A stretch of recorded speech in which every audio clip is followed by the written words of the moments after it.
હા, જય જિનેન્દ્ર જીતુભાઈ. આજે આપણે સોમવાર તારીખ 26/7/21 ચર્ચા 95 ગાથા 74 લઈએ છીએ આજે.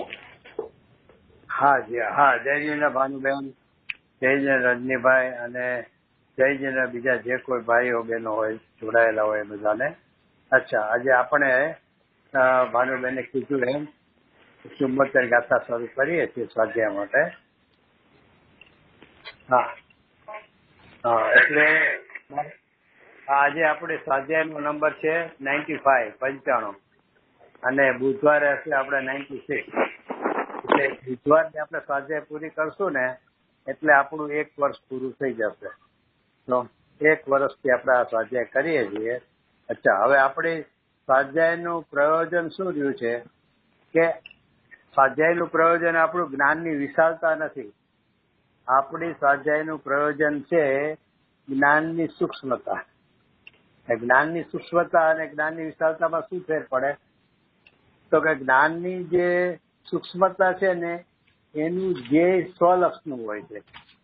એને પોતાનો સ્વભાવ કેમ સમજાય, પોતાના સ્વભાવની નજીકમાં કેમ પહોંચે, ઉપયોગ સ્વનું કેમ થાય, એટલે એ જે જ્ઞાનની સૂક્ષ્મતામાં એનું ધ્યેય સ્વલક્ષનું હોય છે. જયારે જ્ઞાનની વિશાળતા હોય છે ને એમાં પરલક્ષી ધ્યેય હોય છે. તો ત્યારે ખૂબ કેટલાય શાસ્ત્રોનું દોહન કરે, પછી અહીં આમ કીધું છે, આનું આમ છે ને આનું આમ છે. એને પોતાના સ્વભાવ તરફ કે મારો સ્વભાવ આમાં શું સમજાયો છે એ લક્ષ નથી હોતું. એને આમ જ્ઞાનની એટલે વિશાળતા, એટલે કે આમ જેને કહે ને સહક્ષમ જ્ઞાનની વૃદ્ધિમાં રસ હોય છે. જેમ કે જે આ લોકો ટેકનોલોજી વાળા હોય, કોમ્પ્યુટરની હાથે વચ્ચે એમાં સૂક્ષ્મ એટલે નવું સંશોધન કર્યા જ કરે. જ્ઞાનને એને સહક્ષમનો જ એને રસ હોય, કેમ આમાં નવું સંશોધન કરો. એ છે જ્ઞાનની વિશાળતા. એટલે આપણું જે ધ્યેય છે ને એ શું છે કે માત્ર જ્ઞાનની સૂક્ષ્મતા, એટલે કે સ્વાધ્યાય કરીને પોતાનો સ્વભાવ શું છે અને સ્વભાવની નજીક કઈ રીતે જવાય અને ગુરુદેવ આપણને કઈ રીતે શીખવાડ્યું છે બસ એટલે એની ઊંડાણમાં જવાનું. એટલે કે ગુરુદેવ જે આપણને કઈ કીધું હોય તો એની વિશેષ ઊંડાણમાં જવાનું, પણ એ જ વિષયને અનુસરીને સ્વભાવ તરફ આવવા માટે, એની ઓલી પિષ્ઠપિંજણ કરવા માટે, એટલે સહક્ષમની વૃદ્ધિ માટે નહીં કે ગુરુદેવ કીધું એની કરતા ક્યાંક વધારે એમાંથી કાઢો, ગુરુદેવ આમ કીધું ના આમ નહીં આમ એમ નહીં. ગુરુદેવે જે કીધું છે જો એ જે વાત કરી છે ને એ મારા સ્વભાવ માટે કરી છે, તો હું એ સ્વભાવને વધારે સમજું અને સ્વભાવની કેમ વધારે નજીક આવું, તો એને માટે આપણો પ્રયોગ છે આ. એટલે આપણી સ્વાધ્યાય એની મુક્તિ. અચ્છા, હાજી બોલો. જીતુભાઈ, તો અહીંયા તમે કીધું કે આપણે સૂક્ષ્મતા તો મને સમજાઈ ગઈ, વિશાળતા તો અહીંયા શ્રીમદજીમાં જે વિશાળતા આવે છે તો એને કેવી રીતે આપણે એ બેને મેળ કરવો? એ વિશાળતા પણ સ્વભાવ સંબંધે, એટલે કે એને સમજવા સંબંધિત. એમ તો આપણે કહી શકીએ કે ભાઈ વિશાળતા એટલે શું, તો કે ભાઈ સમયસારમાં આમ કીધું છે, આ ગાથામાં આમ કીધું છે, પછીની ગાથા આમ કીધું છે, તો પ્રવચન સારમાં આમ કીધું છે, એ મેળવણી કરીએ છીએ તો એ વિશાળતા જ થઈ ને. તો એટલે એનો નિષેધ નથી, આ તો સહક્ષમ વધારવાનો. તો એટલે જેમ મેં કીધું ને કે ટેકનોલોજી વાળાને નવું સંશોધન કરવામાં જ ઇન્ટરેસ્ટ હોય છે ને, હજી કાંઈક શોધવું એમ નવું શોધવામાં નહીં. આ તો જે કીધું છે ને એમાંથી મારો સ્વભાવ કેવી રીતે મારે તારવવો, કે આ મારા સ્વભાવની વાત છે, તો આવો મારો સ્વભાવ છે અને આવું જે લક્ષ કરું તો હું સ્વભાવથી સન્મુખ જાઉં, એમ પોતાના સન્મુખ આવવાનો જે પ્રયત્ન છે ને એ સૂક્ષ્મતામાં છે. અને ઓલું ખાલી જાણપણામાં જાય છે વિશેષ. એટલે હું બધાની ચર્ચા વાર્તા કરીને કહી શકવાનું આમ છે નાનું આમ છે, અથવા તો પોતાની મેળે ભલે કોકને ચર્ચા વાર્તા ન કરવી હોય તો પણ એ જાતનો સત્સંગનો જ રસ હોય કે નહીં આ શબ્દ છે માટેનો અર્થ આમ જ હોવો જોઈએ, આ શબ્દનો અર્થ આમ ન નીકળે, અત્યારે કીધું શબ્દનો અર્થ આમ હોય. એ બધું છે ને જ્ઞાનની વિશાળતામાં જાય છે. એટલે કે જેને સહક્ષમનો રસ હોય છે ને તો એ બધું જ્ઞાનની વિશાળતામાં જાય છે. અને જેને સ્વભાવની પ્રાપ્તિની લક્ષથી જે કરે છે સ્વાધ્યાય આદિ, શ્રવણ આદિ અથવા તો ચર્ચા વિચારણા આદિ, તો એ સ્વભાવની મુખ્યતાથી કરે છે ને. એટલે સ્વભાવની મુખ્યતા વાળું છે ને એ બધું જાય છે શેમાં, તો કે જ્ઞાનની સૂક્ષ્મતામાં. હવે હું તો એને બીજી રીતે પાછું લઉં છું. આ તો આપણે એક વ્યાખ્યા કરી. બીજી વ્યાખ્યા હું એ રીતે લઉં છું કે સુપ્રીમ કોર્ટનો ચુકાદો હોય ને એ આવી જાય ને ચુકાદો એનું, એટલે એ પ્રસન્નતાથી સ્વીકારી જ લેવાનો રહે. એની જો તમે ટીકા ટિપ્પણી કે વિરોધતા કરો કે જજની કંઈક ટીકા ટિપ્પણી કરો તો એ ગુનો બને છે અને તમારે સજાએ ભોગવવી પડે છે. એટલે કે ભાઈ સુપ્રીમ કોર્ટનો ચુકાદો એ ફાઇનલ. પેલા દલીલ વખતે ભલે બધું કોર્ટમાં હાલે પણ ચુકાદો પછી કાંઈ નહીં. એમ અહીંયા ગુરુદેવનો આ ચુકાદો છે ને, ગુરુદેવ જે વિષયમાં જે ચુકાદો આપ્યો હોય ને એ ગુરુદેવ ખૂબ જ આખી જિંદગી શાસ્ત્રનું મંથન કરીને એમાંથી એટલે ઊંડાણમાં જઈને, એટલે કે સૂક્ષ્મતા આપણે આપણી સામે રજૂ કરી છે જે આપણે ન પકડી શકીએ. તો એવો ચુકાદો જયારે આપી દીધો તો એ ચુકાદાને પ્રસન્નતાથી જે સમજે સ્વીકારે, પ્રસન્નતાથી ઓહો ગુરુદેવ કીધે ભલે મને ન સમજાડું તો હું પ્રયત્ન કરીશ, પણ ગુરુદેવ આ કીધું એમાં પ્રસન્નતા એને ઉપજે સાંભળતા. એ છે ને એ ખરેખર એનું નામ છે સૂક્ષ્મતા. અને જેને એમ ગુરુદેવ પડે ગુરુદેવ ભલે નામ કીધું પણ શબ્દ શાસ્ત્ર ચોખ્ખો શબ્દ આમ જ છે. તો એ ગુરુદેવ ભાવનાથી કે છે, ગુરુદેવ અલંકારથી કે છે, એવું બધું જે સહજ સંભાળે એને એ થતું હોય છે. કારણ કે એને અંદરથી સહજ જોર હોય છે અને એટલે વિશેષ ઉઘાડો હોય છે. એટલે એને એમ લાગે કે ઓહો આનું આવે. ગુરુદેવ એમાં હરવાર શું હોય છે કે ખાલી આ શાસ્ત્રોથી કે શબ્દોથી નહીં, જે મંથન કર્યું હોય છે ને એમાં એના અનુભવ સહિતની વાત હોય છે. જ્ઞાની પુરુષ છે ને એટલે એનું મંથન હોય ને અનુભવ સહિતની વાત હોય. એટલે એ વાત એને એકદમ અંદરથી હોશથી સ્વીકારવો જોઈએ. દાખલા તરીકે ગુરુદેવને એક વાક્ય આવ્યું. ગુરુદેવ એમ કીધું કે આ પર્યાય છે ને એ દ્રવ્યથી સર્વથા ભિન્ન છે, કથનચિત નહીં. પર્યાય દ્રવ્યથી સર્વથા ભિન્ન છે, કથનચિત નહીં. હવે એ સાંભળતા જેને સત્સંગનો રસ હોય ને એને ત્યારે આ હોય કે આ રીતે આ ભાષા બરોબર નથી. કેમ? એ તો કથનચિત જ હોય. પ્રદેશ ભેદ હોય ને એ પરદ્રવ્ય જે પ્રદેશ ભિન્ન છે એ સર્વથા ભિન્ન હોય. આ તો કથનચિત હોય. એ સત્સંગ વાળાને એમ લાગે. અને જેને સૂક્ષ્મતા એટલે કે સ્વભાવ તરફ ઢળવાનો પ્રયત્ન છે ને એને એ વાક્ય સાંભળે, હા ગજબની આ વાત કરી છે, આવી ભાષા તો બોલવાના કોઈનામાં સાહસ ન હોય. આ ગુરુદેવ આવી ભાષા વાપરી તો સર્વથા ભિન્ન છે. એક સત્રમાં છતાં સર્વથા ભિન્ન છે. નક્કી આની પાસે કાંઈ રહસ્ય છે. એમ એને પ્રસન્નતા થાય. અને પછી એ પોતાની રીતે ગુરુ પાસે જઈ શકે અને ગુરુની હાજરી હોય તો ગુરુને પૂછે કે આમાં શું રહસ્ય છે, કઈ રીતે અમારે સમજવું. અથવા એવું નો યોગ હોય તો પોતાની રીતે ગુરુદેવનું જેટલું સાંભળવું હોય અથવા શાસ્ત્રથી પણ જેટલું સમજ્યો હોય, ગુરુદેવથી સમજ્યો હોય એનેથી પોતા એનો ઉકેલ લાવે પોતે. જેને ગુરુદેવ કીધું કે હૈયા ઉકેલ આવવો જોઈએ અંદરથી. એ ઉકેલ લાવવો જોઈએ કે ભાઈ ગુરુદેવ નથી ખબર, એ તો જ્ઞાની પુરુષ છે, સેંકડો વાર સમય સારાજીને સાધ્યા કરેલી છે સમાજમાં 45 વર્ષ સુધી 9,000 કે એ તો હમણાં રેકોર્ડિંગ ના, એ પેલાના બધા જો તો કેટલા હજારો પ્રવચનો જેને લોકોને સમજાવ્યું છે. તો એમને નહીં ખબર હોય એમને કેમ આવું કીધું હશે?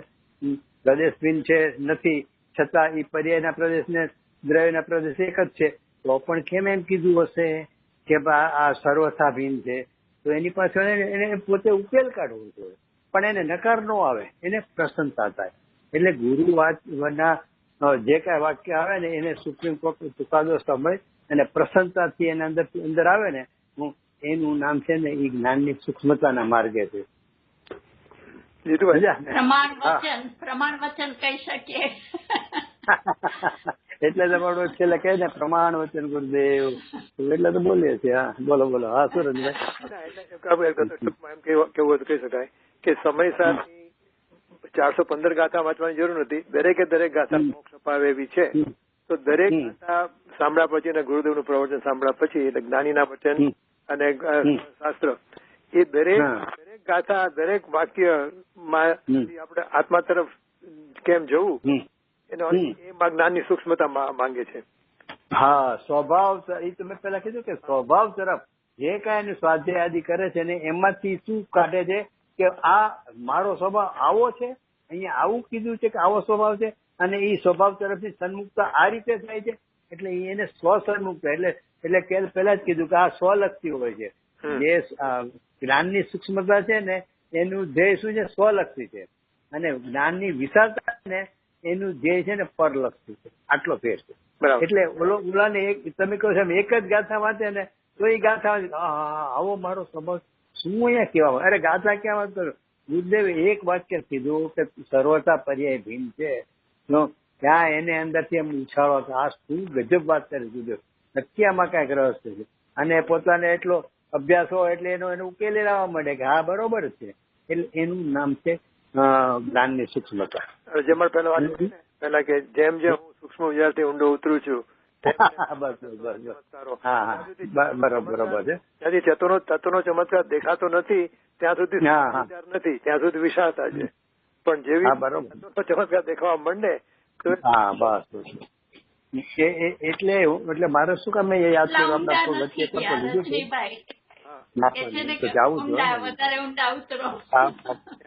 પહોળા થયા છે પણ ઊંડા નથી ગયા. હા એટલે જાઉં છું એટલે ઈ જ કરવાનું છે. મનુષ્યભાવમાં બીજું કઈ છે જ નહીં. મરીને ક્યાં જશું અહીંથી ક્યાંય નહીં.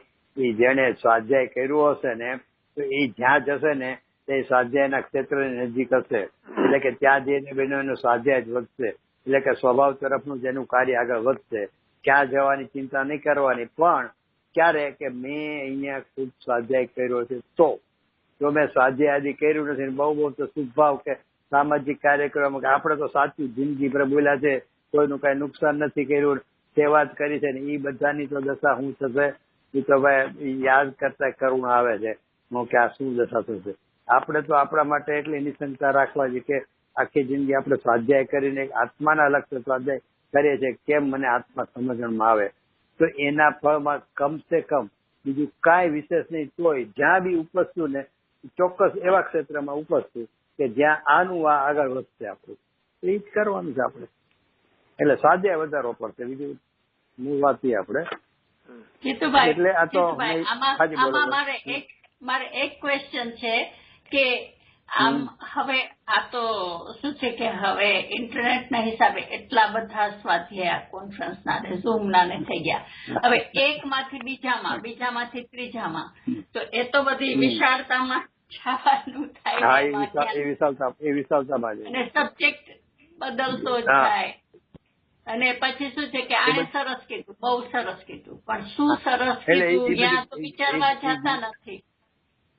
અને મેળવણી નથી કરતા કે ગુરુદેવની હારે આ મેળે છે કે નથી મળતું, અથવા 2-3 જણનું સાંભળ્યું એ 2-3 જણમાં શું મેળ છે, કેટલું કોણું શું વજન જાય છે, કાંઈ કોઈ નથી. બહુ સાંભળે ને એટલે એની વિચાર શક્તિ કુંઠાઈ જાય છે. શ્રીપતિમાં આવે છે ને, રજનીભાઈ યાદ કર્યું હતું બરાબર, એની વિચાર શક્તિ બહુ સાંભળા કરે ને એટલે કુંઠાય. અને હું કહું છું ગુરુદેવનું એક પર્યાપ્ત છે. ગુરુદેવનું તમારે સાંભળવું હોય તો 2-3 કલાક એના સાંભળો ને, અને પછી એની પર વિચાર મંથન કરો ને, ચર્ચા વાર્તા કરો એની પર, પર્યાપ્ત છે. આખો મનુષ્ય આટલું કરો ને તો સફળ છે, બીજાની જરૂર નથી. પણ ઠીક છે, પણ છતાં નિષેધે નથી. એને પોતાને એના ઉપયોગમાં એને વિશેષતા લાગતી હોય તો પ્રસન્નતા રહેતી હોય, અથવા સમજવામાં ગુરુદેવ આજે માની લો કે હજી એને એમ લાગે કે મને ગુરુદેવનું સમજુ છું, પણ આ લોકોના ઘરગથ્થુ દ્રષ્ટાંત કે અત્યારના વર્તમાનના દ્રષ્ટાંત આદિ આવે છે અને નાની ઉંમર વાળાને એ કદાચ વધારે ગ્રહણ કરતા હોય તો સાંભળો, એની ના નથી, પણ મેળવણી તો કરવી જ પડશે કે ગુરુદેવ પ્રમાણે જ વજન જાય છે કે ગુરુદેવથી કઈ જુદું જાય છે. તમને કહું, ગુરુદેવને હમણાં એક બે બોલ વાંચ્યો. ગુરુદેવ કે સમ્યકના તો હજી ઠેકાણા નથી. આમ અને ટોન આખો એવો છે ને કે આમ કરુણા વાળો પણ આમ જાણે ઠપકો દેતા હોય છે અણગમાથી કે મિથ્યા સમ્યકના તો ઠેકાણા નથી, અને વ્રત ને તપ પાળે છે. જિંદગી મિથ્યાત્વમાં જાય છે.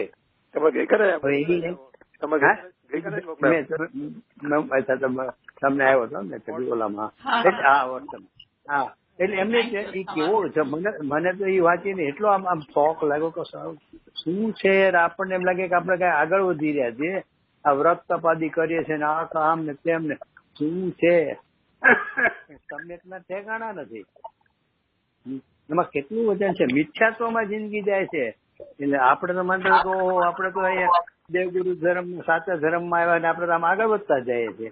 ભલે ને સમ્યક ન થયું પણ આ કઈ નકામું છે આપણે કરીએ છીએ, હું એમ થતું હોય તો એને કહે છે કે તારી જિંદગી મિથ્યાત્વમાં આવી જાય છે. એટલે એમાં ગુરુદેવની કરુણા કહો, ઠપકો કહો કે અણગમો કહો, છે ને અણગમ, હું કરે છો તું, આપડે નો કે છોકરાને તારા હું કરે છો તું, કઈ સમજતો જ નથી એવું. એટલે કહેવાનો મતલબ છે ને ભાઈ, ગુરુદેવ નું એટલું બધું પર્યાપ્ત છે ને. અને ગુરુદેવની વિશેષતા શું છે ખબર છે? જેમ મને એ વિચાર આવ્યો હતો, એ 75મી ગાથા જો કઈ લેશું, પણ છતાં હવે વાત તો કહી દઉં છું કે 75મી ગાથા છે ને એ ગુરુ અર્પણતાની કસોટી છે. 75 ગુરુદેવ વિવાદી કહેતા હતા, પણ ગુરુ અર્પણતાની મુમુક્ષોની કસોટી છે કે ગુરુદેવમાં કેટલું, કારણ કે ત્યાં શબ્દો ચોખ્ખે ચોખ્ખા છે ને, અંતરમાં ઉત્પન્ન થતું કર્મ છે એવા શબ્દો વાપરેલા છે. અને ગુરુદેવ અહીંયા ભાવ કર્મ છે. એટલે ભાઈ એટલે પછી લેશું આપણે 75માં વિસ્તારથી. પણ એટલે કહેવાનો મતલબ છે ગુરુદેવ જયારે જે કહેતા હોય ને એ આપણે, હું એમ કહું છું આપણે આ માર્ગ આટલી સમજણ પડતા ક્યારે આપણે ખબર પડી? પહેલા જયારે ગુરુદેવ નહોતા મળ્યા ત્યારે આમાં એક કક્કો ભાન હતી, કાંઈ નહોતી, ખબર નહોતી, સમયસર નામે નહોતું એમ. ગુરુદેવમાં ભર્યા પછી આટલે પહોંચ્યા ને, તો એનો શું થયો કે આપણી કરતા તો આપણને તો જે કાંઈ અત્યારે સમજ્યા છે ને એ તો ગુરુદેવ સમજ્યા છે. અને હવે આપણે કે ગુરુદેવ આમ કેમ કીધું નહીં, આમ નહીં ને આમ નહીં, આપણે કેના રાખવાનું? એને અંદરથી આમાં નકાર આવવો જોઈએ. અરે ગુરુદેવ થી આગળ પાછું વધારે ઓછું કાંઈ નહીં ચાલે મને, કારણ કે છે જે છે ગુરુદેવ થી છે. અને હવે આપણે ગુરુદેવ કરતા વધારે સમજવા માંડ્યા, એટલે એ બધો પ્રકાર બહુ વિચારવા જેવો. એટલે તમારો ભાવ ના સમજી કે એટલે કે ગુરુદેવે આમ કેમ ના કીધું, એટલે કે એટલે અમુક શાસ્ત્રના શબ્દો એવા હોય ને, જેમ કે અહીંયા જે કર્તા કર્મ અધિકાર છે ને, તો એમાં સીધું એમ જ લાગે કે અહીંયા બધા દૈવ કર્મ ની વાત કરે છે, અને ગુરુદેવ બધા ભાવ કર્મ નું કીધા કરે. હવે ભાવ કર્મ અહીંયા તો કઈ છે જ ને, શબ્દ ચોખ્ખે દૈવ કર્મ જેવું લાગે, બધું એવું જ લાગે તમને. તો ભાઈ ગુરુદેવ આમ કીધું તો ખુશ થવું જોઈએ કે અરે એટલે મને તો આમાં કર્મ જ દેખાતું હતું, દૈવ કર્મ, મને તો આ નહોતી ખબર, સારું થયું આપણા ગુરુદેવના પ્રતાપે ખબર પડી કે ઓહો અહીંયા ભાવ કર્મ લેવાનું, ને પ્રસન્નતા થવી જોઈએ. એની બદલે તરત આપણો વધી જાય, એમ થાય કે ગુરુદેવ આમ છે ભાવ નથી લેવો બધું. બાકી અહીંયા તો આચાર્ય શબ્દમાં ચોખ્ખું લખ્યું છે અંતરંતમ, એટલે એ બધો પ્રકાર એના માટે હું કહું છું. કીધું ને જયતુભાઈ કે અમુક ટેન્ડન્સી એવી, અમુક ભાનુબેનને કહું છું કે શા માટે કે અમુક ટેન્ડન્સી અમુક લોકોને એવી હોય છે કે આ તો ગુરુદેવ ભાવ આવેશથી કહી દીધું છે, આપણે જેને કહીએ આપણે માનવાનું નહીં, એ રીતે બધા આપણે આપણી રીતે માનવાનું. એટલે એવી દોડડા પણ કરનાર હોય છે કે અમુક વસ્તુ જે ગુરુદેવ કીધી હોય એ તો આપણે જેને કહીએ ને એમને બહુ ભાવ આવેશથી કહી દીધું છે, પણ ખરેખર આમ છે. એટલે એ અર્પણતાની કસોટી કીધી ને એ માટે કીધી. આ તો દ્રવ્ય કર્મ તો ભાવ આવે છે, ગુરુદેવ તો ભાવ કર્મ લાવ્યા, તો એક ભાવ કર્મ ક્યાંથી લાવવા, તો ભાવ આવે છે કહી દીધું છે એમણે એમ. એટલે આપણે લેશું 75મી ગાથામાં, 75 ગાથા લેશું તો ખરા છે, પણ અત્યારે તો આપણે 74મી ગાથા ચાલે છે. 74મી ગાથામાં શું છે કે બે વાત બહુ સમજવા જેવી છે. એક તો પેલો એલો પ્રશ્ન જયારે ઉઠ્યો ને 74મી ગાથામાં, પ્રશ્ન શું કર્યો કે જ્ઞાન થવાનો એટલે કે જે ભેદ જ્ઞાન થયું ને એનો અને આશ્રવોની નિવૃત્તિનો એ સમકાળ છે તો કઈ રીતે છે એવો પ્રશ્ન. તો એ પ્રશ્ન ક્યાંથી ઉઠ્યો? તો કે ઈ છે ને આચાર્ય દેવની એ વિશેષતા છે, અથવા તો એનો શિષ્ય એટલો તૈયાર છે કે આગળ કઈ ઉપદેશ આપ્યો ને એમાંથી જ પ્રશ્ન કાઢે.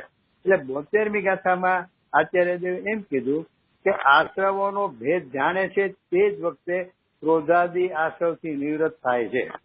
એટલે 3 પ્રકાર કીધા ને, અશુચિ ને વિપરીતતા ને દુઃખ અને દુઃખના કારણો, એ બધા 72મી ગાથામાં 3 લીધા. ભગવાન આત્મા તો શુચિ છે ને ભગવાન આત્મા તો જ્ઞાતા છે ને, એ બધા 3 પ્રકાર છે, 3 પ્રકાર શાંતામાં કીધા, એટલે એને ભેદ જ્ઞાન થયું. બરોબર છે? તો ત્યાં એમ કીધું કે જે આશ્રવનો અને આત્માનો ભેદ જાણે છે ને એ જ વખતે ક્રોધાદી આશ્રવથી નિવૃત્ત થાય છે. એ ત્યાં કીધું ને એટલે તરત જ પૂછ્યું ભાઈ નિવૃત્ત થાય છે તો કઈ રીતે થાય છે, એનો કાળ એક જ છે, શું છે? કે પેલા આશ્રવથી ભેદ જ્ઞાન થયું અને પછી અમુક ટાઈમે કર્મની નિવૃત્તિ થઈ, તો એટલે એની કઈ રીતે છે, આશ્રવની નિવૃત્તિ ક્યારે થઈ, ભેદ જ્ઞાન થયા પછી તરત જ થઈ, સાથે થઈ, કઈ રીતે થઈ? એ પ્રશ્ન એમાંથી કાઢ્યો શિષ્ય. એ રીતે 74મી ગાથા શરૂ થઈ કે ભાઈ જ્ઞાન થવાનો અને આશ્રવ નિવૃત્તિનો કાળ એ એક જ કાળ છે કે કઈ રીતે છે, એવો પ્રશ્ન પૂછ્યો. એના ઉત્તરમાં આચાર્ય દેવ 74મી ગાથા કીધી. હવે એમાં જ સમજવા જેવી વાત છે કે અહીંયા તો સીધે સીધું કહી શકતા હતા આચાર્ય દેવ કે કારણ કે ટીકામાં છેલ્લે લખ્યું છે 74માં કે આશ્રવાનું અને જીવનું ભેદ જ્ઞાન થતા વેત જ, પ્યોર ગુજરાતી ભાષા છે, થતા વેત જ. એટલે કે જેવું તમને આશ્રવાનું અને આત્માનું ભેદ જ્ઞાન થાય છે ને ત્યાં તમારે આશ્રવોની નિવૃત્તિ ચાલુ થઈ જાય છે. હવે તો એટલું વાત તમે સીધો જવાબ ન આપ્યો. એને પૂછ્યું તું ખરું તો કે હા એક જ કાળ છે, એમ ન કીધું. પૂછ્યું તો એનો જવાબ તો એ દેવો છે એમને. એ જવાબ દેતા પહેલા આચાર્ય દેવની વિશેષતા એ છે કે ફરીથી 6 બોલ દ્વારા એ બેનું ભેદજ્ઞાન કરાયું. 72મી ગાથામાં ત્રણ લક્ષણ તો કીધા હતા. તો અસુચિ છે, ભગવાન આત્મા સૂચિ છે, આ જળ છે ને ભગવાન આત્મા વિજ્ઞાન ગણ એટલે કે જ્ઞાતા છે, ઓલું દુઃખનું કારણ છે, ભગવાન આત્મા દુઃખનું અકારણ છે. એ બધા કહીને બેનું ભેદજ્ઞાન તો કરાયું હતું ત્યાં 72મી ગાથામાં. પણ એને પ્રશ્ન પૂછ્યો ને એ પ્રશ્નનો જવાબ દેતા પહેલા ફરીથી બીજા નવા 6 લક્ષણ બતાવ્યા બેયના. અને એ 6 લક્ષણથી બેયની વિરુદ્ધતા સમજાવી કે આત્મા આવો છે અને એના વિરુદ્ધ સ્વભાવ વાળા આશ્રવો છે ને એ આવા છે. એવા 6 પ્રકારે એને સમજાવ્યા આચાર્ય ફરી. એ 6 પ્રકાર જ્યાં સમજે છે ને ત્યાં તરત જ ભેદજ્ઞાન થાય છે અને ભેદજ્ઞાન થતા વેત જ આશ્રવથી નિવૃત્તિ થાય છે. એમ કરીને અહીંયા જવાબ આપ્યો. એટલે એક તો પ્રશ્ન હતો એનો સીધો જવાબ હતો તો સીધો જવાબ નહીં આપતા અત્યારે શું કર્યું કે 6 બોલથી એમને ફરીથી દ્રઢતા કરાવી કે ભાઈ તું અને આશ્રવો એ બેમાં આટલી ભિન્નતા છે. એક વાત. અને બીજું આ 74 ગાથામાં બીજી સમજવા જેવી વાત કે જે 6 બોલ આપ્યા ને એમાં જે પહેલો બોલ છે ને એ ગજબનો છે. વધ્ય ઘાતક સ્વભાવ છે. એટલે આશ્રવો છે ને સ્વભાવ આશ્રવો કહેતા શુભ ને શુભ દે પણ મુખ્યપણે તો શુભમાં જ છેતરાવાનું છે ને. એટલે જે આશ્રવો છે ને એને મુખ્યપણે શુભભાવની વાત આપણે લેવા તો કે શુભભાવ છે ને એ વધ્ય ઘાતક એટલે તારો ઘાત કરનાર. આત્માને અતિન્દ્રિયાનો એટલે ખુલાસો કર્યો કે આત્માનો ઘાત કીધું એટલે આત્માનો તો ઘાત નાશ થાય જ નહીં. એટલે આત્માની આનંદની પરિણતિ જે હોવી જોઈએ એનો ઘાત કરનારો છે. એટલે કે આ શુભભાવ કેટલો દુષ્ટ કહેવાય. ગમે એવો ભાવ હોય શુભનો પણ એ ઘાતક છે. અને એમ એટલેથી ન રહ્યા બીજા બધા બોલોમાં પછીના 5 બોલોમાં છે ને જુદા જુદા બોલ કહીને એમ કહેશે કે એને વિરુદ્ધ સ્વભાવ વાળા છે, વિરુદ્ધ સ્વભાવ વાળા છે, આત્માથી વિરુદ્ધ સ્વભાવ વાળા છે એ સિદ્ધ કરશે. પણ આ બોલમાં વિરુદ્ધ સ્વભાવ વાળા ઉપરાંત એક વાત કાઉન્સમાં ખાસ ઉમેરી લે. મને લાગે છે કે ટીકામાં કાઉન્સ છે ને એટલે જયચંદજીનો હોવો જોઈએ. એમણે ખાસ એમાં લખ્યું કે માટે જીવ જ નથી. જે આ આશ્રવો છે ને એ અજીવ જ છે, જીવ જ નથી. કેમ? એના ઘાતક છે ને. તો આશ્રવ પોતે જીવ નથી. એટલે કે આ 6 બોલમાં એક જ બોલમાં એ જ ખુલાસો કર્યો. બધામાં એનાથી વિરુદ્ધ સ્વભાવ વાળા એટલે લક્ષણ બતાવ્યું કે આત્માના સ્વભાવથી વિરુદ્ધ સ્વભાવ વાળા છે. પણ પહેલા બોલમાં વજ્રઘાતકમાં વિરુદ્ધ સ્વભાવ વાળા તો કીધા પણ તોય ઉપરાંત એને કીધું એ વિરુદ્ધ સ્વભાવ વાળા તો ભલે રહ્યા પણ એ વિરુદ્ધ સ્વભાવ વાળા હોવાથી આશ્રવો પોતે જીવ નથી એટલે કે અજીવ છે. એટલે આ ગજબ વાત છે. આ શુભ ભાવને તમે અજીવ કયો તો કે આપણે તો જોઈ ગયા 68 ગાથા સુધી એમાં એકલું અજીવ તરીકે જ એને સિદ્ધ કર્યો છે આશ્રવોને. પણ તેમ છતાં અહીંયા ખાસ આ 6 બોલ છે ને એમાં એક બોલમાં આટલો વિશેષતા છે કારણ કે એ ઘાતકપણું છે ને પોતાનો જ ઘાત કરનાર છે ને એટલે કે છે કે એ જીવ ન હોય. જીવ હોય તો એ જીવનો ઘાત ન કરે એટલે એ અજીવ જ છે, જીવ નથી.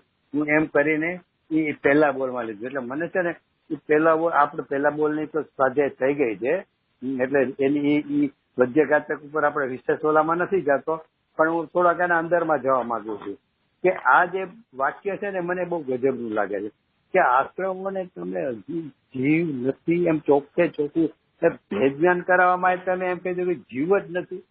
તમે વિરુદ્ધ સ્વભાવ વાળા છે એમ 72મી ગાથામાં કીધું એ તો બરોબર આપણે માની લીધું કે અશુચિ છે ને જળ છે નહીં પણ જીવ જ નથી. એ કરતા કર્મ અધિકારમાં જીવ જ નથી. તો અને એ પણ 6 બોલ કીધા પહેલા બોલમાં જ શબ્દ કેમ કે ઘાતક છે ને એ ઘાતક છે ભાઈ, જીવ નથી. એટલે આવો શબ્દ આચાર્ય દેવ કે ને એ મને બહુ ગજબ લાગે. અને મૂળ શું છે ખબર કે મૂળ નિર્ણય જ આપણે આ કરવાનો છે કે જ્યાં સુધી એને શુભ ભાવમાં જીવ પણ એટલે કે મારી જીવ કહેતા અહીંયા દ્રવ્યની વાત થોડી છે. જીવ કહેતા એની પર્યાય આ બધી પર્યાયની જ વાત ચાલે છે. આશ્રવો પર્યાય છે ને એ પર્યાય એને જીવ કીધું એટલે કે જીવની પર્યાય કીધી. તો કે જો જીવની પર્યાય છે જ્યાં સુધી એને રહ્યા કરશે ને ત્યાં સુધી એમાંથી એને મારાપણું નહીં જાય, ત્યાં સુધી એને એનું સ્વામીપણું નહીં જાય, ત્યાં સુધી એનું કર્તાપણું નહીં. કેમ? તો કે જીવ છે એટલે કે મારી પર્યાય છે. તો કે પર્યાય જ અજીવ છે. એ પર્યાય જે છે ને આશ્રવો એ જીવ છે જ નહીં. એટલે એનો અર્થ એને સ્વભાવમાં ઊંડે ઊંડે પણ એમ લાગતું હોય કે આ સ્વભાવ છે એટલે સમ્યક દર્શનની પાત્રતા છે, આ સાવાકાચારો આ બધી પાત્રતા છે. અરે એ જીવ જ નથી, એ અજીવ છે. તો અજીવની પાત્રતા એ સમ્યક દર્શન અજીવી સમ્યક દર્શનની પાત્રતા હોય. એટલે એમાં કેટલું આમાં કીધું છે ગજબનું. અને ગુરુદેવની શૈલી પ્રમાણે તો ભાઈ એમ જ કહેવા માંગે કે જ્યાં સુધી અભિપ્રાય ચોખ્ખો નહીં થાય ને તો કેવો કે આ અજીવ જ છે, જીવ નથી. તો ઈ અભિપ્રાય સુધી જ્યાં સુધી નહીં પહોંચે ને ત્યાં સુધી એને ઊંડે ઊંડે એમ જ રહેશે કે જીવ છે એટલે કે મારી પર્યાય છે, હું 40 ગુણની વિપરીત પર્યાય છે, મેં કરી છે. એને આશ્રવમાં એટલે કે શુભ અશુભાવમાં છૂટશે જ નહીં કરતા પણ. એટલે એમ કે છે કે મિથ્યાત્વનો રોગ છે ને એને મટકવાની અને એને મટવાની મચક જ નહીં આપે. જે મોલા ઘણા આકરા રોગ હોય છે ને એ કે ખાલી કેટલી આપણે દવા કરીએ છીએ પણ મચક જ નથી આપતો. અથવા કોઈને તાવ હોય, ઓચિંતાને એટલો બધો ચડે ને ટેમ્પરેચર વધી જાય પછી કે આટલી દવા આપી, આટલા પોતા મૂકીએ છીએ, આ કરે પણ ટેમ્પરેચર ડાઉન થવાનું નામ જ નથી લેતો. એમ આમાં એવું છે કે જ્યાં સુધી આશ્રવોનું આટલું નિષેધપણું નહીં આવે ને એટલે કીધું કે જીવ જ નથી. એટલે કે આટલું જો નિષેધ નહીં આવે ને ત્યાં સુધી તમારો મિથ્યાત્વનો રોગ મટવાના મચક નહીં લે, નામ નહીં લે, હટવાનું નામ નહીં લે, ટેમ્પરેચર ડાઉન થશે નહીં ગમે એટલું તમે કરો. એટલે એ અને ગુરુદેવનું મને તો એક વાક્ય બહુ ગમે છે. એટલે ગુરુદેવ ઘણી વાર કરુણાથી એમ કહેતા હતા કરુણા કે ભાઈ બાપુ વ્યવહારથી છેતરાઈ જતો નહીં હો. માંડ માડા દુર્લભ મનુષ્યો મળ્યો છે, આ વાત કાને સાંભળવા મળે છે, વ્યવહારમાં છેતરાઈ નહીં જતો. ગુરુદેવના વ્યવહારમાં છેતરાઈ જવામાં એટલું જ આમાં અંદરમાં જાણે બોલું આપણે છોકરાઓને કહીએ ને કે ભાઈ તું એની યાર ધંધો કરે છો પણ બહુ સંભાળીને કરજો, એની આખી ખાનદાનને હું ઓળખું છું, છેતરાય નહીં, ભ્રમમાં નહીં રહેતો.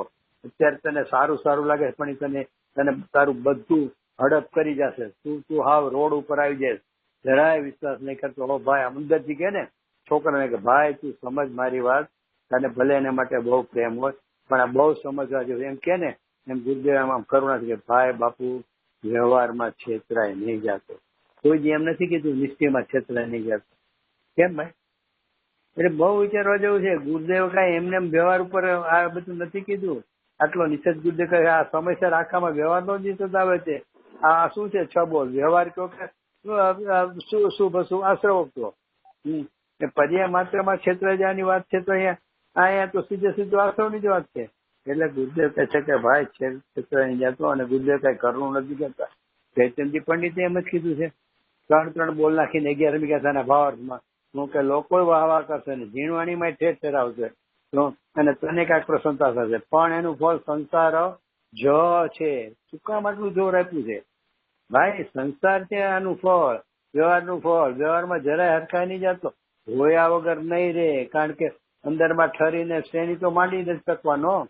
કાલ નથી ને પોતાના પુરુષાર્થની યોગ્યતા નથી અત્યારે. પણ ગુરુદેવને એ બધું આટલો નિષેધ કરે ને 4 વાગે પૂરું થાય પ્રમાણ છે ગુરુદેવ ત્યાં ઉઠીને સીધા જીને મંદિરમાં જઈને ભક્તિ કરતા હતા. જીનેન્દ્ર ભક્તિ 10-17 કલાક. ભાઈ ઈ ભાવ તો એ આવ્યા વગર રહેશે જ નહીં. કારણ કે અત્યારે સુકાળ નથી કે શ્રેણી માંડીને પૂરતા છે એટલે ઉપડે શેને. જો એ થઈ શકતું હોય તો કોઈ વ્યવહારમાં આવે જ નહીં, એટલે કે સ્વભાવમાં આવે જ નહીં. પણ એ આવ્યા વગર નહીં રહે. પણ એનું સ્વરૂપ તો સમજવું જોશે કે નહીં. એટલે ગુરુદેવ એટલો નિષેધ કરે છે. ગુરુદેવ પોતે તો જોડાતા હતા. એટલે એ કીધું આ પહેલો બોલ છે ને એટલે એના માટે હું લઉં છું કે અહીંયા જે જીવ ઘાતક કીધો અને જીવ નથી એટલે કીધું ભાઈ આમાં ક્યાંય છેતરાવ જેવું નથી. એક વાર તો એને અંદર તેમ આવો જ જોઈએ ઉપાડમાં કે જીવ આ જીવ છે જ નહીં. તો એ વાત એને પેલા બોલમાંથી આપણે આમાં તારવીએ છીએ. બાકી તમે લોકો તમારી રીતે વિચારજો. અચ્છા હવે બીજો બોલ આવે પણ એ મારો નથી એમ જ ને. હા બસ એ પર્યાયમાં છે પણ એ પર્યાય જ મારી નથી. મૂળમાંથી જ હું એટલે જેમ કે ને કે કપૂત મારો છોકરો છે પણ એ મારો છોકરો છે જ નહીં. કોકમાં લખે શું લખે ખબર છે? છોકરાનું નામ લખે, પછી બાપ તરીકે પોતાનું નામ લખે, અને પછી લખે એફિડેવિટમાં એ છોકરો મારો છે જ નહીં. એટલે પણ તે બાપ તરીકે જ નામ લખ્યું તો કે ભાઈ લખવું પડે છે, કારણ કે એ નામના ઘણા છોકરા છે. તો એફિડેવિટમાં તમે કહેશો કે કોના છોકરાની વાત કરે, પાડોશીના છોકરાની કે તારા છોકરાની? તો કે ભાઈ મારો છોકરો છે જ નહીં, પણ એ મારો છે એ એટલા પૂરતું મારે એમાં લખવું તો પડશે નામ. એમ આમાં છે ને આ પર્યાયમાં છે નહીં. ભલે એના મા બાપ તરીકે જન્મદાતા એ હોય કપૂત છોકરાના, પણ એફિડેવિટ સરકાર એને વાંધો ન લે એફિડેવિટમાં કે તમે એક બાજુ કહો કે મારો છે જ નહીં, નામ બાપ તરીકે તમારું લખો છો, એમ એમ એમ અનવેલિડ ન કરે ને એફિડેવિટ ને. એફિડેવિટ બરોબર છે કે તમારી, કારણ કે ઓળખાણ આપી છે, બાકી તમે એના બાપ છો જ ને એવું તમે ડિક્લેર કરો છો. એમ અહીંયા પર્યાયમાં તો હા ભાઈ એ ચારિત્ર ગુણની વિપરીત પર્યાય જ છે, એની ના નથી, પણ એ પર્યાય છે ને મારા સંગે કોઈ થતી નથી. એ પરના સંગે થાય છે, જળના સંગે થાય છે.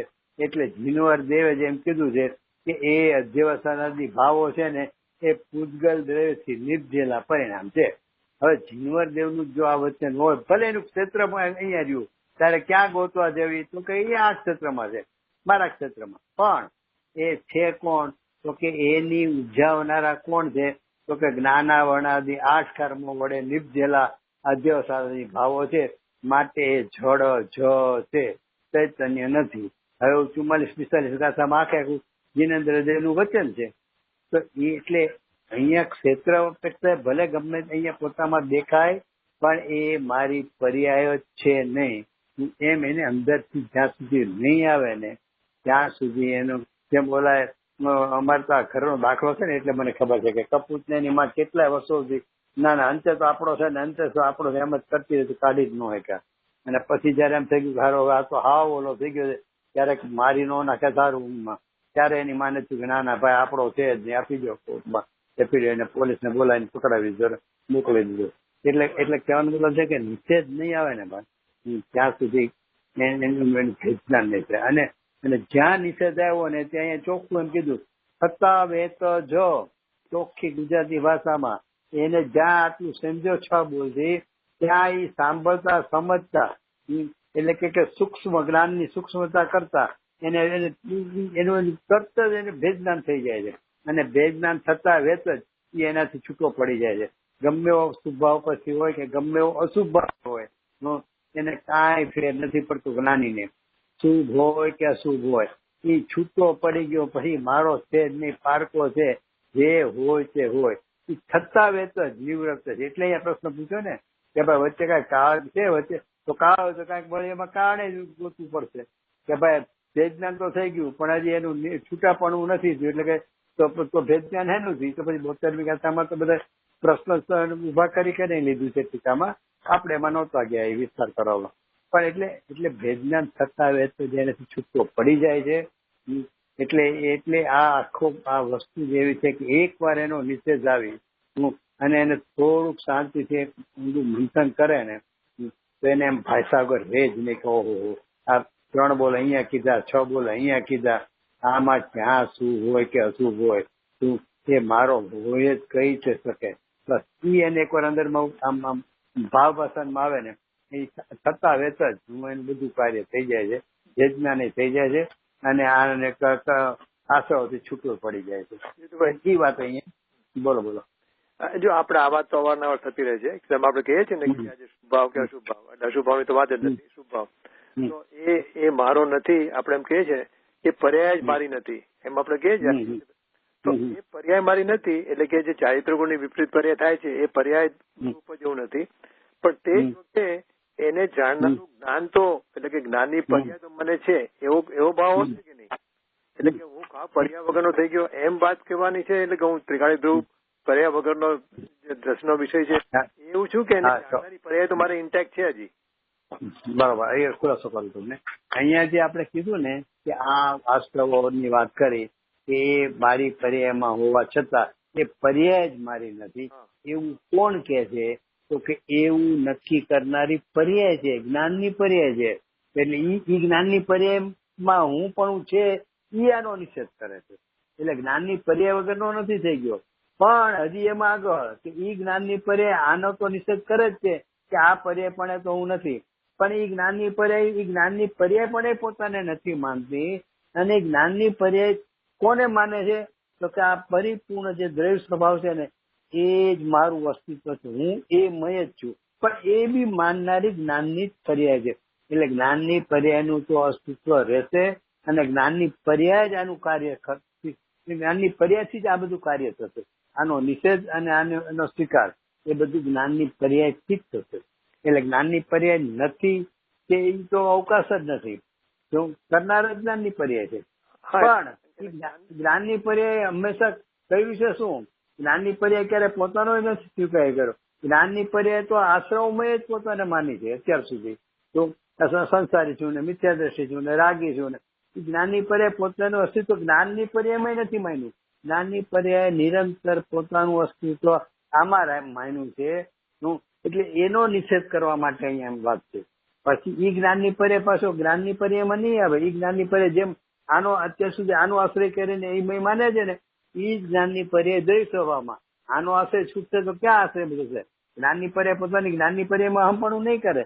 જેવો જ્ઞાનની પર્યાયનો આનો આશ્રય છૂટશે એટલે એનો આશ્રય ક્યાં જશે?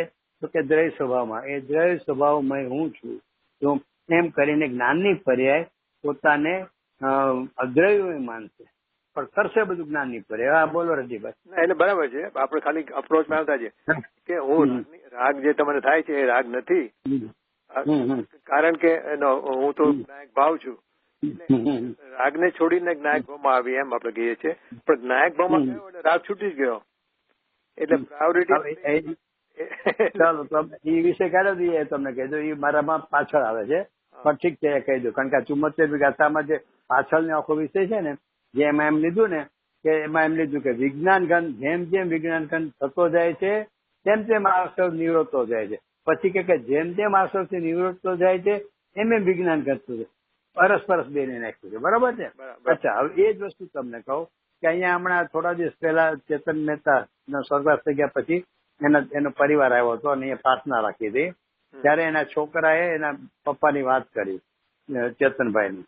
તો કે લાલુભાઈ નો બહુ સંપર્ક થયો, એનાથી જ આગળ આવ્યા ને એમાં. તો કે કઈ વાત થઈ લાલુ પૂછ્યું કે શું આજે ગુજરાતના પ્રવચનમાં આવ્યું, શું સાહેબ આવ્યું? તો એને બરોબર 74 ગાથા વાળી વાત કરી. એટલે એ એમ બોલ્યા ચેતનભાઈ કે આશ્રવોથી નિવર્તતો જાય છે અને વિજ્ઞાન જ્ઞાન થતો જાય છે. એ આ રીતે બોલ્યા. હવે આમાં તો બે વાત છે, એટલે એમાં સમકાલીન છે એટલે ગમે તે બોલાય, એટલે એને એ રીતે બોલ્યા. તો કે લાલુભાઈ તરત જ પહોંચ્યો મારા પપ્પાને કે એમ નહીં, જેમ જેમ વિજ્ઞાન ઘન થતો જાય છે તેમ તેમ આશ્રવથી નિવૃત્ત. હવે એટલે એનો વિચાર કરો કે આમ તો સમકા અહીંયા આચાર્યજી તો બે વાત લીધી. પેલા વિજ્ઞાન ઘન થતો જાય છે, આશ્રવથી નિવર્તતો જાય છે, આશ્રવથી નિવર્તતો જાય છે, વિજ્ઞાન ઘન થતો જાય છે. એ બંને વાત વારંવાર લીધી છેલ્લે. કારણ કે ઓલા સમકાલીન નું પૂછ્યું ને કે બેમાં શું છે, બેમાં પ્રશ્ન એ હતો ને કે વિજ્ઞાન થાય છે અને આશ્રવથી નિવર્તે છે, તો કઈ રીતે છે? સમકાલીન છે. એના જવાબમાં કીધું સમકાલીન છે. અને સમકાલીન પણ સ્થિત કરવા માટે બે વાત મૂકી આચાર્ય કે આમ વિજ્ઞાન ગણ થાય તો આનેથી નિવૃત્ત, આનેથી વિજ્ઞાન, કારણ કે સમકાલીન કરવું છે.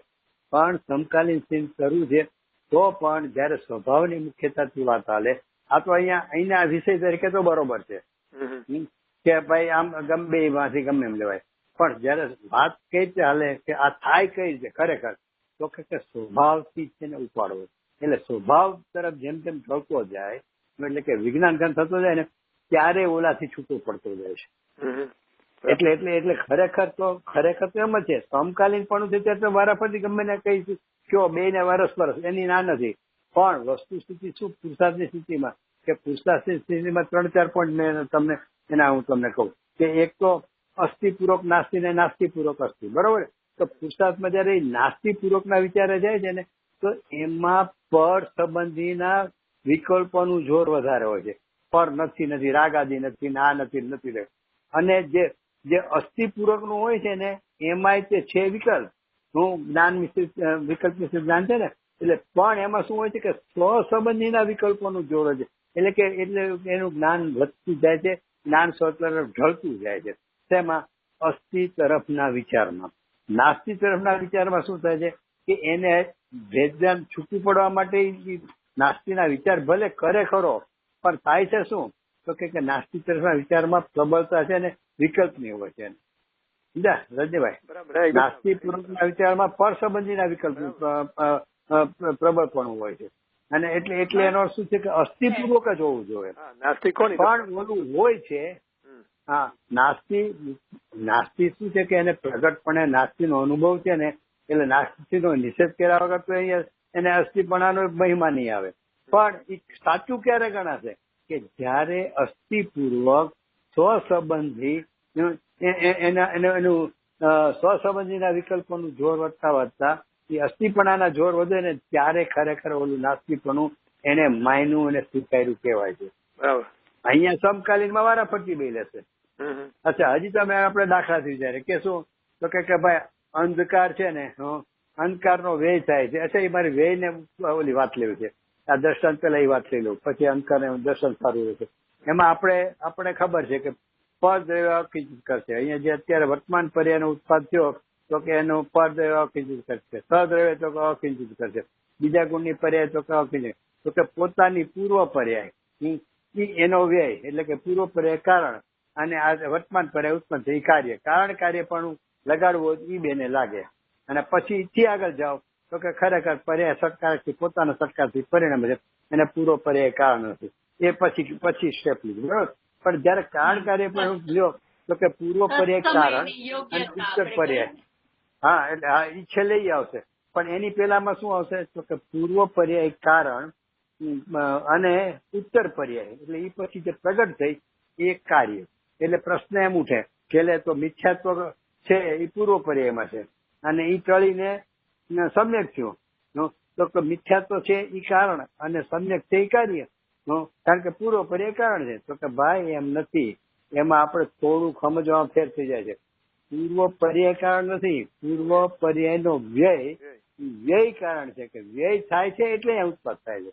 પૂર્વ પર્યાય કારણ નથી, એટલે કે મિથ્યાત્વ કારણ નથી.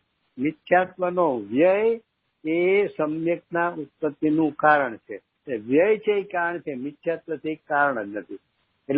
એટલે એ છે ને વ્યય એમાં એ બહુ વિચાર ઘણા ની વાત થાય તેમ જ કે હા કે પૂર્વ પર્યાય એટલે જો ને ભાઈ એક અપેક્ષા એમ લે કે પૂર્વ પર્યાય કારણ છે એટલે કે મિથ્યાત્વ.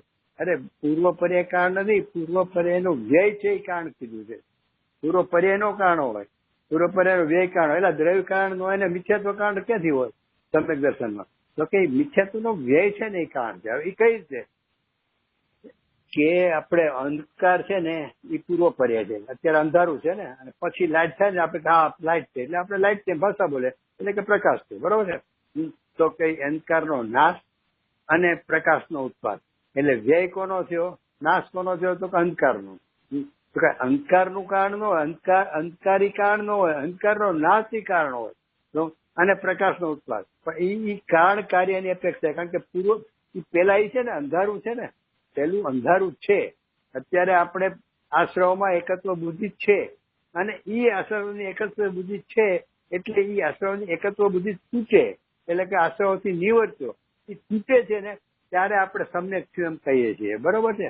પણ ખરેખર શું છે તો કે ખરેખર એમ છે કે પ્રકાશ થયો છે ને, એ પ્રકાશનો ઉત્પાદ થયો છે ત્યારે તે અંધકારનો નાશ થયો છે.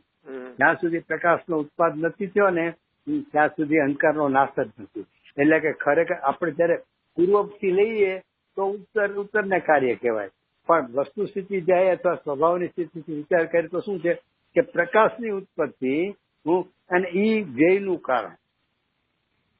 સમજાય? કેમ તો કે ભાઈ સ્વભાવનું એની સન્મુખતા થઈને વિજ્ઞાન ઘન થયો માટે ઈ આશ્રવથી નિવૃત્તો છે.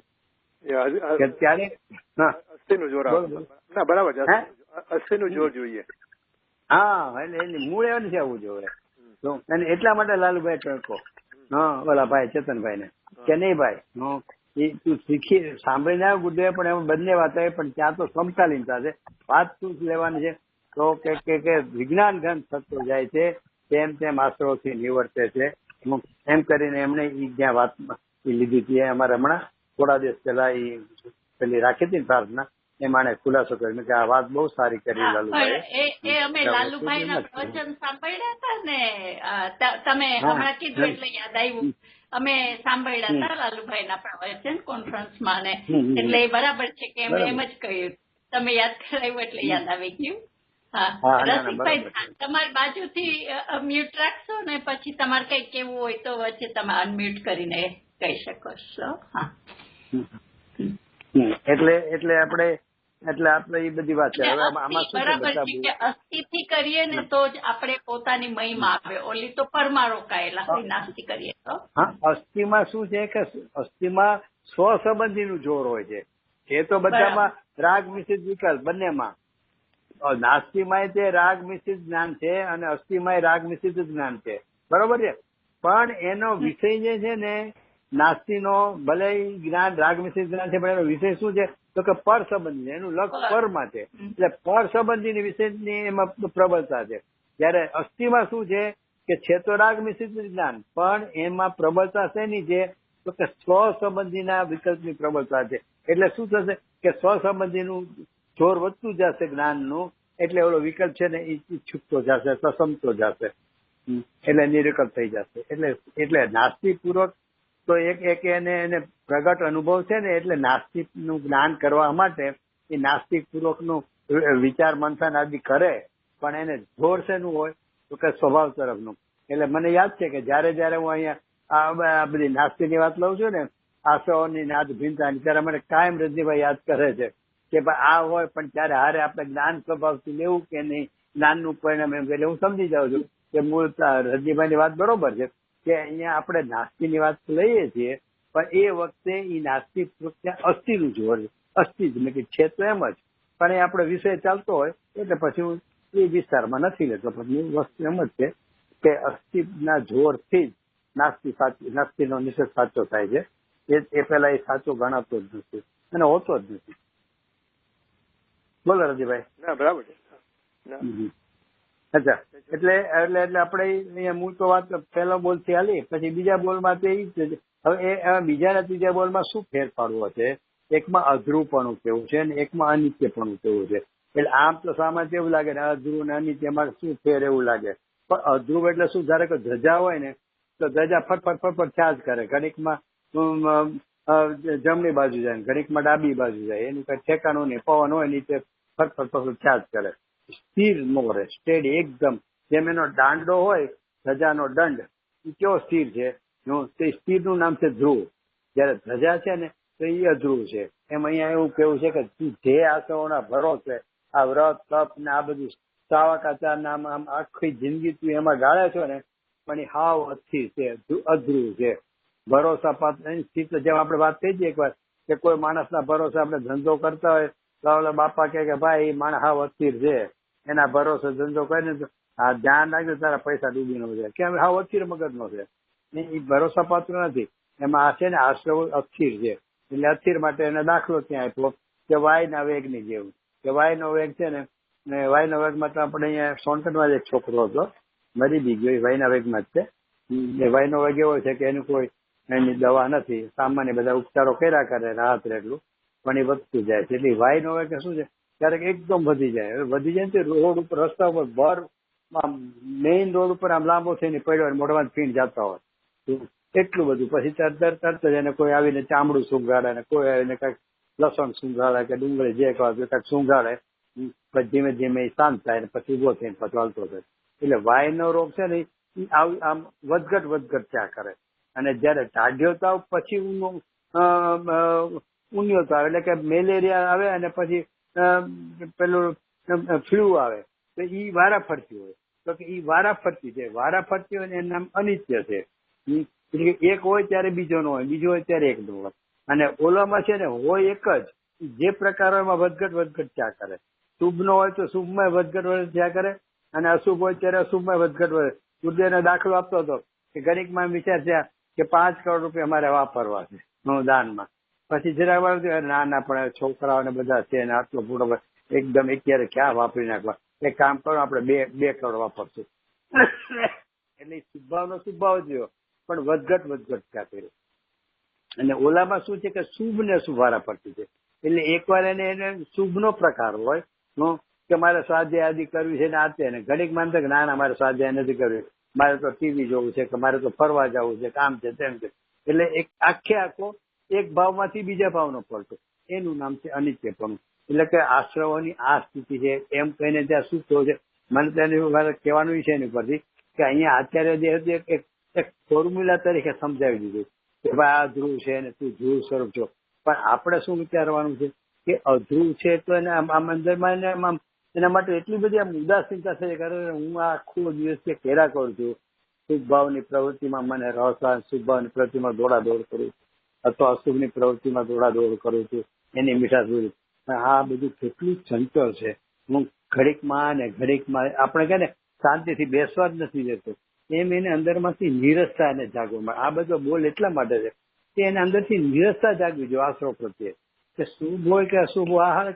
આટલા અસ્થિર છે, ચંચળ છે, પછી ત્રીજા બોલમાં તો કહેશે અરે એ પોતે જ છે ને અસરણ છે, હું એના ભરોસે રહું છું, પણ એ પોતે જ કે જ્યાં કર્મનો ઉદય ખરી ગયો ને તો ક્રોધનો ઉદય હોય અને ખરી ગયો તો ક્રોધ છૂટી ગયો, ત્યાં માનનો ઉદય આવ્યો કર્મમાં તો અહીંયા માન ના પરિણામ થયા, અને વળી ક્રોધ ખરી ગયો તો એ પરિણામ ફરી વળી બીજા. એટલે એને પોતાનું ઠેકાણું નથી. એટલે આશ્રવો છે એને પોતાને જ કહે કે મને એક ગામમાં ગયો, અજાણ્યા ગામમાં, અને એક ભાઈને ભરોસે ગયો કે ના આ ભાઈ છે ને જબરો છે એટલે આપણે કોઈ હેરાન નહીં કરે. પછી ખબર પડી કે ભાઈ પોતે જ બીક વાળો છે, એટલે એને જ કોઈ શરણ નથી, એનું શું થશે એ જ ખબર, તો એ મારી શું રક્ષા કરવાનું. તો કે હું જે શુભભાવના ભરોસે છું તો કે પોતે તો સ્વયં અસરણ છે. એટલે એ આમાંથી આપણે લેવાનું છે કે ભાઈ એ પોતે જ અસરણભૂત છે, તો એને હું ભલો માનું છું કે એ કરવા લાયક માનું છું કે એને લાભ બુદ્ધિ માનું છું, પણ એનામાં તો આ અસરણભૂત કઈ છે જ નહીં. હું એના ભરોસે હું આગળ વધીશ. એટલે કે એટલે એમ કરી એ બધા જ 6 બોલમાં દુઃખના કારણોમાં, દુઃખ સ્વરૂપમાં, ભવિષ્યમાં જે દુઃખ થવાનું, ભવિષ્યમાં શું દુઃખ થાય તો કે આશ્રવો છે તો કે આગામી કાળમાં આકુલતા ને, પણ આ શુભભાવમાં આકુલતા ક્યાંથી આવી? અહીંયા ચોખ્ખું એમ લખ્યું આશ્રવો આગામી કાળમાં આકુલતાને ઉત્પન્ન કરનારા એવા પૂજલ પરિણામના હેતુ હોવાથી દુઃખ ફળરૂપ છે. આશ્રવો છે ને એ દુઃખના ફળરૂપ છે, એટલે કે દુઃખનું ફળ એનાથી મળે. કેમ તો કે આગામી કાળમાં શું છે તો કે આગામી કાળમાં આકુલતા ઉત્પન્ન કરનારા. એટલે આગામી કાળમાં આકુલતા ઉત્પન્ન, હું અહીંયા આટલી ભગવાનની ભક્તિ પૂજા આદિ કરું, આ તે બધું કરું, સ્વાધ્યાય કે એને મને શુભભાવ બંધાય, એ શુભભાવના ફળમાં આકુલતા મળવાની છે. શુભભાવમાં ફળ સ્વર્ગમાં જવાનો, અને ત્યાં તો હે આમ ને કેટલી સાહેબી 15 દિવસ સુધી શ્વાસ નહીં લેવાનો, કેટલા વખતે જરાક આમ તરસ લાગે તો અમૃતની આમ ઓડકાર આવે, આંખની પાપણ, અહીંયા તો મોતિયો આવે તો મોત ઉતરાવા જોઈએ, નંબર આવે ચશ્મા લેવા જોઈએ, ત્યાં તો કાંઈ નહીં. અને અહીંયા તો અહીંયા લાઈટ કરવી ને તો બીક લાગે જીવાત થશે, આ છે, અહીંયા તો કાંઈ જીવત ત્રસ જીવત નહીં. કેટલો ત્યાં તો સુકાળ છે શુભનો, એમાં આકુલતા ક્યાં આવી? એને આચાર્ય દેખે છે કે આકુલતાના ઉપજાવનારા છે, એનું કારણ આ છે શુભભાવો. આપણે વિચારવાનું એનું કે આવું કેમ કીધું આચાર્ય દેવે? તો કે ભાઈ એ આમાં સમજાવવા માંગે છે કે ભાઈ આ જે તું શુભભાવ ને ભલો માને છો ને, પણ એના ફળમાં તને જે ત્યાં દેખાય છે ને અનુકૂળતા, તને એમ લાગે કે મારી ઈચ્છા પ્રમાણે ત્યાં બધું મળી જાય છે, આમાં ખાલી કલ્પના જ કરવાની હોય છે, કાંઈ મહેનત કરવાની નથી, ઈચ્છા કરે બધું પ્રાપ્ત થઈ જાય છે. એટલે તને એમ લાગે પણ તારે ઈચ્છા કરવી પડે છે. એની તને કાંઈ છે કે મારે જુદી જુદી ઈચ્છા ત્યાં જ કરે છે, એ ઈચ્છા એ મારે ઘડીએ બદલા જ કરે છે, એ ત્રાસજનક લાગવું જોઈએ ને. ઈચ્છા કે ઈચ્છા ઘડીએ બદલા કરે તો આમાં સુખ શું જોયું? જો મને સુખ જ હોય તો જે ઈચ્છા થાય એનો હું સુખનો ભોગવો ટકો, પણ નવી ઈચ્છાનું કામ શું છે? તેનો અર્થ શું થયો કે તારે ઘડીએ ઈચ્છા થાય છે, તો એનું કારણ કે અંદરમાં આતુરતા છે, એટલે તું એક પછી એક બદલાવે છે. અથવા તો જ્ઞાનના વિષયો જ્ઞાન કેમ બદલાવ્યા કરે, અવધિ જ્ઞાનમાં આને જોવું, નાને જોવું, નાને જોવું, પણ શું કામે ભાઈ? તારે એક જ્ઞાનના એક વિષયનું જે જ્ઞેય બનાવ્યું એમાં તારે સુખ જ ભાષવું જોવે ને, તો કેમ ઘડીએ બદલે છે જ્ઞાનના વિષયો? એનો અર્થ જ એમ થયો કે એમાં પણ તને ક્યાંય સુખ નથી, આકુલતા જ છે, માટે તું એકમાંથી બીજામાં ને બીજામાંથી ત્રીજામાં જાતો. એટલે કહેવાનો મતલબ છે કે આચાર્ય ચોખ્ખું એમ સમજાવવા માંગે છે કે જે શુભભાવને આશ્રવોને તું ભલો માનતો કે એના ફળમાં તને જાણે આમ સુખ સાહેબી મળે એવી તને કલ્પના હોય તો કઈ આકૃતાના જ ઉપજાવનારા છે. એમ કરીને 6 બોલમાં એટલો બધો એમને નિષેધ કરાવ્યો છે. એટલે આપણે શું કરવાનું કે આ બધા દ્રષ્ટાંતથી તો બહુ સહેલું સમજાવી દીધું છે આચાર્ય જે એટલું સહેલું કરી નાખ્યું છે, પણ એમાંથી પછી આપણે પ્રેક્ટિકલી કાઢવાનું આપણી રીતે. હું શેમાં સુખ માનું જ્યાં બોલો આપણે જે થોડી વાત થઈ ને જે નફતી પરિવર્તનની વાત થઈ ને,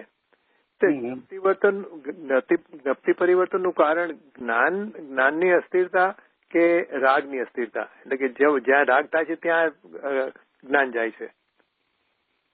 ના એમ નહીં, બેને સપના સાથે જોડું. હું એમ કઉ છું કે જ્ઞાનનો વિષય છે ને એ તમે બદલા કરે છે ને, જાણવાનું કુતૂહલ છે કે નહીં, આ જાણું કેમ તમને એક જાણવામાં કેમ સુખ નથી લાગતું? એકને જાણો જો સુખ એમાં હોય તો એને એ વિષયમાં તમારું જ્ઞાન ટકી રહેવું જોઈએ. વિષય કેમ બદલાનો? એનો અર્થ એમાં એને સુખ નથી. અને વિષય બદલાનો એટલે એને આકૃતા સમજાવી જોઈએ કે એકને એક વિષયમાં ટકી નથી રહેવાતું, બીજામાં જવું પડે છે, એનું નામ જ આકૃતા છે. અને સુખ નથી એટલા માટે કે નહીં તો એને બીજામાં જવું ન પડે એમ. જો આપણે આને એક્સટેન્ડ કરીએ ને તો વિતરાગતા સંપૂર્ણપણે પ્રાપ્ત થાય છે. વિતરાગતા જીવ જયારે સંપૂર્ણ વિતરાગ થાય છે ત્યારે એને કેવળ જ્ઞાન થાય છે. એટલે જ્યારે રાગનું અસ્તિત્વ છે, રાગને કારણે જ્ઞેય બદલાય છે એમ કહી શકીએ કે નહીં? તો કારણ કે પછી કેવળ જ્ઞાન થયું ક્યારે કે એને રાગ પછી ઉત્પન્ન જ ન થયો, એટલે પછી નફતી પરિવર્તન અટકી ગયું.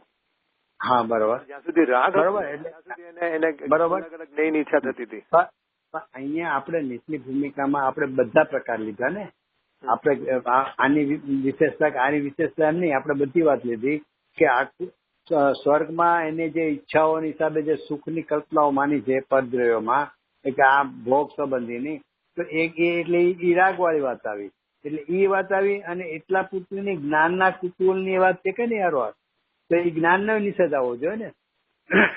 એને ખાલી વિચાર મંથનમાં એટલું જ લે કે આ ન્યા જે સુખ સાહેબી કહેવાય છે એ પણ બધી આકૃતાજન્ય છે, એટલો જ નિર્ણય કરવાનો. અને જ્ઞાનના વિષયોમાં એને જે જ્ઞેયમાં એને ચારે બાજુ ઓલું કને ગુદેવ કે નાટક સિનેમા જોયા કરતા હોય એ બધું જાણવાનું કુતૂહલ ને બધું છે, તો એ જ્ઞાનના વિષયો ફરે છે ને, તો એમાં એને સુખ છે કે નહીં આપણે તો અત્યારે એ નિર્ણય કરવાનો છે ને. તમે જે ઓલી વાત કરો છો એ વાત તો બીજી આખે. અહીંયા તો શું છે કે આશ્રવો કેમ આગામી દુઃખના કારણો છે, તો કે ખાલી આપણે ઈચ્છા એટલે ભોગની ઈચ્છા સંબંધીનું છે એટલામાં જ આકૃતા છે એમ માનતા હોય તો કે એમને એ વખતે જે જ્ઞાનના પ્રકારોમાં જે વિવિધતાનો રસ આવે છે ને, ફેરા કરે છે ને, આ વિષયનું ગ્રહણ કરવું ને આ વિષયને ગ્રહણ કરવું, પાંચેન્દ્રિય વિષયને જે જ્ઞાનથી એ જે ગ્રહણ કરવાનો એને રસ આવે છે ને, એ શું બતાવે છે એ જ્ઞાનને એક તો પર્સન ખાવામાં એને રસ આવે છે, પછી એમાં ટકતો નથી ને બીજામાં જવું પડે છે. એટલે એ બધામાં ક્યાંય સુખ નથી. બસ એટલું જ આપણે અહીંયા તો આકુતાનું કારણ કીધું ને, દુઃખનું કારણ એટલા માટેની વાત કરી. ઓલી તમે જે વાત કરી તો બરોબર છે કે પેલા વિતરાગતા થાય ને એટલે કર્મની પરિપાટીમાં પેલા શેનો ક્ષય થાય તો એની વાત છે. ઓકે, એમ મને લાગે છે. આ બહુ સરસ. એટલે ગઈકાલે અમે મંદિર છે ત્યાં રસ્તામાં સુભાષ મારી વાત થાય એટલે કે મને તો આકુરતા નથી જણાય, પણ મેં કીધું કે આકુરતા એટલે જ્ઞપ્તિ પરિવર્તન થાય છે, દેટ મીન્સ કે એ આકુરતા છે કે અહીંયાથી હું આ વિષય બદલે છે, તો એ આકુરતા જ છે. એટલે આજે સરસ તમે બરોબર છે એમ જ છે. મૂળ શું છે કે આપણે સુખ આભાસ હોય ને, એટલે કેમ થાય કે મને તો બધે બહુ સરસ બધું બહુ જ મજા છે. એટલે મેં કીધું તો પછી આપણે ધર્મ કરવાની કઈ ઓલી આકુરતા શું છે ને એ જીવને પકડાતી નથી. પોતાની ઈચ્છાનું સામે પદ એનું પરિણામ દેખાય ને તો એને એમ લાગે અનાકુરતા, સુખી લાગે છે. અને પોતાની ઈચ્છા વિરુદ્ધનું સામે પરિણામ હોય ને ત્યાં એને દુઃખી થઈ જાય છે. એને ખબર નથી કે આ ઈચ્છા જે થઈ ને એ પોતે જ આકુરતા છે, એ તો એને ખબર જ. એ ઓલા વિષયોને જોઈને એમ કે છે અને એ બી એમાંય પાછું એ બી જ્ઞાનથી વિચાર નથી કરતો લાંબો, કે એકનો એક વિષય પેલા આકુરતા વાળો લાગતો હોય, ઈનો વિષય પછી મજા વાળો લાગતો હોય, એમાં એને આનંદ અનુભવ થતો. એટલે પણ પેલા તો તને પેલા તને નકાર આવતો હતો કે નહીં આ તો આવું છે ને તેવું છે, દુઃખરૂપ લાગતું હતું. અને હવે એની વિશે બહુ ગમવા માંડ્યો.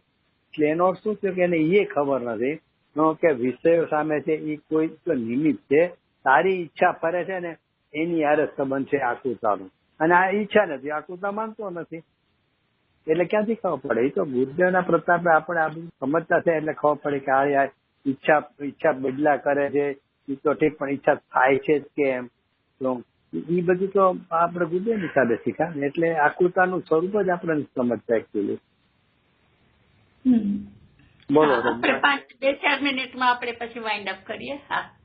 હા, એટલે જ કહું છું પૂરું છે બસ. એટલે અહીંયા જે 74મી ગાથા છે ને એમાં આ રીતે બધા 6 બોલ લીધા, પણ આપણે એ 6 બોલનો આપણે અંદરથી સૂક્ષ્મપણે શાંતિથી વિચાર કરી અને પ્રેક્ટિકલી આપણે નિર્ણય કરવાનો કે ભાઈ આ બધું ખરેખર દુઃખનું કારણ છે, આ આશરો મારા છે જ નહીં, મારાથી ભિન્ન જ છે. અને એવું જયારે એને સમજણમાં આવે છે અને એવું ભાવ ભાષણ થાય છે તો ત્યારે શું થાય છે કે એને ભેદજાન થાય છે, અને ભેદજાન થતા વેત જ તો એ વિકલ્પોથી એટલે કે આશ્રવો છે ને એનેથી નિવર્તે છે, એટલે કે છૂટો પડી જાય છે. રહે છે તો ખરા, કારણ કે ચોથા કણસાને ક્યાં નિષેધ થવાનું હતું, પણ એ નિવર્તે છે એટલે એનો અર્થ એનાથી જુદો પડી જાય છે. અને પછી અહીંયા કીધું, અહીંયા તો કાળભેદ નું પૂછ્યું છે ને 74 ગાથામાં, એટલે કીધું બંને સાથે જ હોય છે કે જેવો અહીંયા વિજ્ઞાન થતો જાય છે એવું એ જ વખતે એને વિકલ્પો તરફ છૂટો પડી ગયો હોય છે. કારણ કે અહીંયા સ્વસન્મુખ થયો એટલે પરસન્મુખ એ જ વખતે છૂટી ગઈ, એટલે એમાં કાળ ભેદ નથી, બધે સમકાલીન છે. એ વાત કરીને એટલે એમાંથી પાછો પ્રશ્ન કરશે હવે કે ભાઈ આ જ્ઞાની છે નક્કી કર્યું છે, કારણ કે આપણે તો ગમે ને જ્ઞાની માની લેવું. રસિકભાઈ ને કઈ કેવું છે? હા, ભલે. ના, બસ મારે કઈ કેવું નથી, નથિંગ ટુ સ્પીક. ચાલો